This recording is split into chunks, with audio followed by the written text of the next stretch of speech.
ఇప్పుడు ఈ వీడియోలో మీరు చూస్తున్న విజువల్స్ ఎక్కడంటే యెరూషలేములో షూక్ అని పిలువబడే మెయిన్ మార్కెట్ లోని విజువల్స్. అయితే ఇక్కడ మీరు గమనించినట్లయితే ఒక రబ్బీ కనబడుతూ ఉన్నాడు, బోర పట్టుకొని ఊదుతూ ఉన్నాడు. చూడండి, చిన్న కొమ్ము వల్లే ఉన్నది బోర.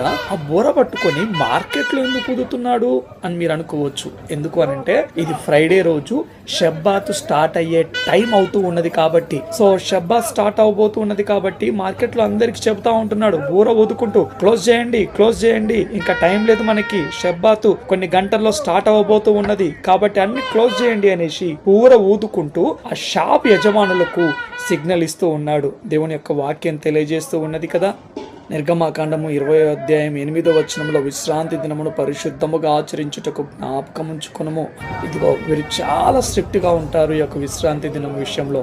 ఇక్కడ గమనించినట్లయితే మార్కెట్లో చూడండి, టెఫ్లిన్ చుట్టూ చేతులకు అలాగే తలకు కట్టుకొని వారు ప్రార్థన చేస్తూ ఉన్నారు. దాన్ని టెఫ్లిన్ అంటారు. అది చాలా కాస్ట్లీ. యాక్చువల్గా మిగతా టైంలో మాత్రం ఈ మార్కెట్ చాలా రష్గా ఉంటుంది, అసలు ఫుల్ సందడిగా ఫుల్ హడావిడిగా ఉంటుంది. ఇంకెప్పుడు షబ్బాత్ అయ్యే టైం అయిపోతూ ఉన్నది కాబట్టి కొద్దిగా షాప్స్ అన్ని క్లోజ్ చేస్తూ ఉన్నారు. ఓకేనా? మీరు మాత్రం ఇటువంటి కంటెంట్ కొరకు సబ్స్క్రైబ్ చేయడము అస్సలు మర్చిపోమాకండి. Thank you all, God bless you.